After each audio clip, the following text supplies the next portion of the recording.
Unlocking the secrets of self-healing. Your mind is always taking notes on how you treat yourself. This is the reason why self-care is so important. It's not just about doing something nice for yourself for that day to make you feel better. Yes, it does make you feel good, but there are other things that are happening when you do make yourself a priority. It is important because you are giving your mind notes that you are a priority, that you are important. The mind is like a software program. The type of thoughts and emotions that you are experiencing right now is dependent on the instructions that the mind has been given. If you neglect yourself, if you put other people's needs in front of you, if you are overworked, overstressed, overwhelmed, your mind will automatically generate stressed out thoughts and anxious emotions. You have to teach your mind how to treat you. It is time to show your mind some love. You must show your mind that you are important, that you are worthy. If you have had painful experiences in your past, if you had a difficult childhood, if people have taken advantage of you during your adulthood, this has been the mind's experience. This is all that the mind knows right now. It only knows neglect. It only knows abuse. These experiences were not your fault. The state of your mind as it is right now is not your fault, but it is your responsibility. If you no longer want certain painful thoughts and emotions, then you have to show your mind some love, some self-care. You do this by taking care of your needs and putting yourself first. Yes, I said it. It is time to put yourself first. You need to put yourself before your partners. You need to put yourself even before your children. Because when you put your mental, emotional, physical, and energetic well-being first, you will show up a more loving parent, a compassionate partner, and a more joyous friend. One of the most powerful forms of self-care is changing how you start your day. Your mind is always paying attention on how you treat yourself. It is taking that direction from you, and it can only go based off what it has been taught. So if you start your day with your long list of tasks, or your past disappointments, or where you are failing in life, your mind will always follow your lead for the rest of the day. It is crucial to give it a positive start from the beginning. The methods that I teach here are not just one-offs to make you feel good for the rest of the day. This is a training. This is a reprogramming of the mind. And the more that you start your day off on a positive note, this creates a habit for the mind. This is programming the mind to be how you want it to be in the future. There are many ways to do this, such as visualization, practicing gratitude, putting on your favorite song, and dancing. My self-care method in the morning is meditating. And again, I am not meditating just to make me feel good for that moment. Yes, it does make me feel good, but I am meditating because I am training my mind to learn how to be quiet. I am setting up a precedent on how I want my mind to be.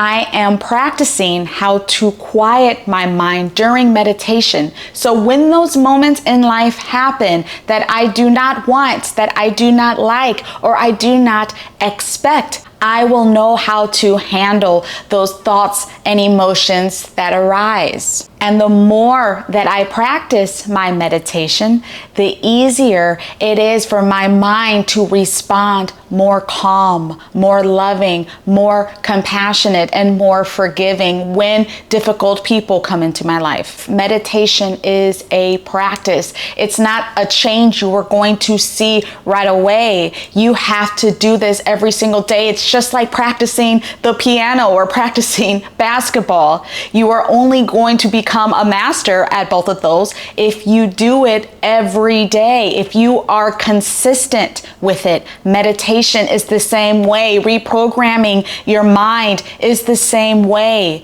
You have to do this every single day, and then it becomes a habit for the mind. It becomes a habit for the mind to respond with peace. It becomes a habit for the mind to be grateful and to find the areas in your life that you are grateful for. Those automatic thoughts that arise will be more loving, will be more peaceful, will be more compassionate and supportive. This is a practice. This is something that you have to do over and over. And you may not see a change in that first 1 or 2 weeks, but I promise you, you are building these new muscles on how to handle those difficult moments in your life that are going to happen sometimes, because that's just the nature of life. Those moments are going to happen that we don't want. But it is our responsibility to train our mind to be how we want and to automatically respond to those difficult moments in a more peaceful and joyous manner. I do understand that you cannot control what happens right when you wake up. The mind will just turn on and start saying some negative things in your to-do list and all the stuff that you may not want to think and feel, and those painful thoughts or painful experiences that have happened to you in the past. You cannot control that right now, but you do get to choose if you want to stay in that state. This is why mindfulness is so important, because when you are mindful of the painful thoughts and emotions that arise, then you can do something about it. You can redirect those thoughts and emotions. And you can't control those thoughts. You can't just get rid of those thoughts and emotions, because thoughts are energy. They have to go somewhere. So you have to redirect them. Now, most people criticize their thoughts. They judge their thoughts. And then it takes them down this negative rabbit hole of more painful thoughts and emotions. So I want you to take it a little bit easier on yourself and have a little bit more compassion while you are on this healing journey. Instead of criticizing and judging your thoughts, let's redirect them. You can redirect them by writing in your journal. You can redirect them by doing some art. You can redirect them by doing a hobby. You can redirect them with working out. You can redirect them with listening to music. And you can redirect them with practicing gratitude. These are just a few things that you can do to redirect that thought pattern that has become a habit in your life. So if you experience difficult thoughts and emotions when you first wake up, be mindful of those thoughts and redirect them. This will give new instructions to your mind. Your mind is taking notes like, oh, this is how we handle these painful thoughts. We don't go down the dangerous rabbit hole when we experience our anxiety attacks or our depressed thoughts. We work out. This is who we are. And your mind will start automatically generating thoughts, encouraging you to work out in the morning, to start writing in your journal when those thoughts arise. You are the master of the mind. You are in control. And this is how you give the mind new instructions. It is important to note that when you judge or criticize your painful thoughts and emotions, when you criticize your anxiety, your depression, your stress, your anger, your jealousy, whatever it is, when you criticize those thoughts and emotions, when you say you hate yourself, you hate your anxiety, your mind is listening, and all it hears is that it is unloved. It is not enough. This will then be your experience, because this is all the mind has learned. That you are not enough, that you are not important, that you are not worthy of love, that you are not worthy of joy. You are reinforcing this message to your mind. You must learn to give your mind at the state of it is right now. You must learn how to give your mind some compassion. You deserve this. You are worthy. You are enough just as you are. It is your birthright to be joyous and peaceful no matter what you have been through or the choices that you have made in your past, because that is the natural state of the mind. And I will spend the remainder of my life showing people who they really are and how to get back to that state. The healing journey and reprogramming the mind is very similar to how you feel when you first start working out again. The mind is going to resist it. The mind is going to say, this is not you. It is going to try to convince you that you are not a workout person. It will try to convince you to stay in bed, that you will never change, to accept that being unhealthy is your fate. It is only saying that because it is accustomed to previous habits. However, if you persist and consistently get up and go to the gym, your mind will gradually start to believe that working out is part of your identity. It will then begin to automatically generate supportive thoughts and emotions to make it easier for you to maintain this habit. This principle applies the same with your mental and emotional health. When you begin practices like affirmations, meditation, gratitude, and visualization,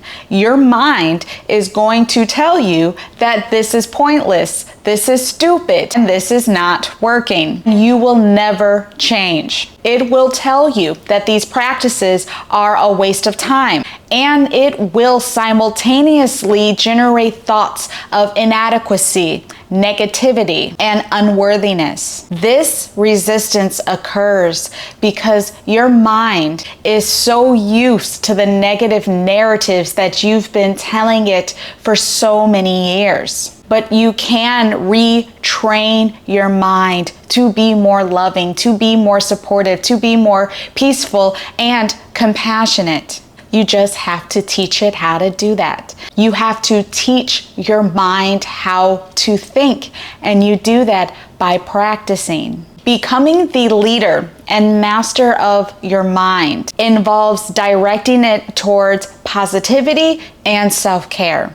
By teaching your mind how to treat you well, you set the foundation for a healthier mental state. Once these new belief systems are established, self-care, self-love, confidence, and resilience becomes second nature. You won't have to constantly force yourself to practice these behaviors. Your mind will do it automatically. Your mind will support you in living a peaceful and joyous, balanced life, and it will naturally guide you towards actions and thoughts that reinforce your well-being. Self-care is so important, you guys. I cannot state that enough. Taking care of yourself first, putting yourself as a priority. Your mind is paying attention. Your mind is recording. Your mind is taking note that we are loving, we are compassionate, that we love ourselves, that we care about ourselves, that we make ourselves a priority. If you want your mind to generate thoughts and emotions that are loving towards you and loving towards other people, you have to show your mind love.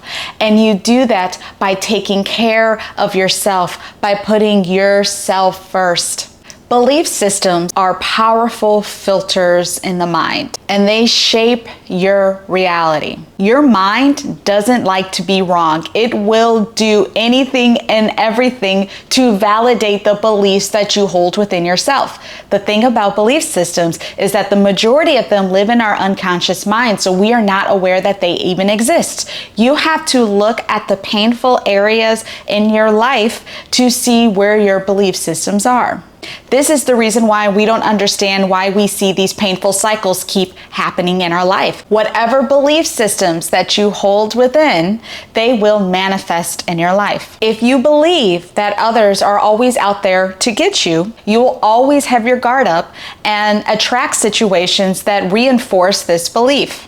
If you believe that people can't be trusted, you will continually experience betrayal in your life. If you believe that you'll always be broke or you'll always get hurt, those outcomes will persist. Before I did this work, for a very long time, I believed that I was not enough. And that experience was present in every single area of my life. It was present with my marriage. It was present with my experience as a mother. It was present in my career.